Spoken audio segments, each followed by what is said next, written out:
Hey photographers, and welcome to week 3 of Tyler's Tips and Tricks. This week's topic is aperture. The aperture lives inside the lens of your camera and works exactly like the pupils in your eyes. When you go into a dark restaurant, the aperture has to get really big to let in more light, or when you go outside on a bright summer's day, the aperture has to get narrow or smaller to let in less light. And that's all controlled right here in the lens of your camera. You can set the aperture settings and they range anywhere from 1.8 all the way up to 36. Now that's a large range, and depending on what kind of picture you want, you can choose the right aperture for you.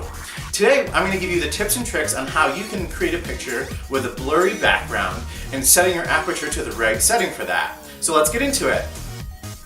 To get a picture with a blurry background, there's 5 simple steps that you need to follow. The first step is that you need to have an object that's smaller than the size of a pineapple. So anything about this big will work out really well.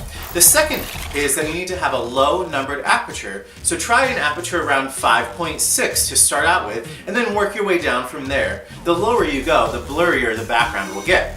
And for number 3, you need to zoom in. So if you have a zoom on your lens, zoom all the way in. And if you don't have zoom, if you have a prime or a fixed lens, then you may need to physically just get close to your object. The fourth guideline is that there needs to be distance between your object and the background. And the fifth and final guideline is if you're having trouble focusing on your object, just take a step back and try it again. Head on over to my blog at tylergreenhope.com or jpteachesphoto.com to find a listing of the 5 simple steps that you need to follow to have a blurry background in your pictures, and to check out some pictures that I've taken using these 5 simple steps. So check them out and happy shooting, and we'll see you next week.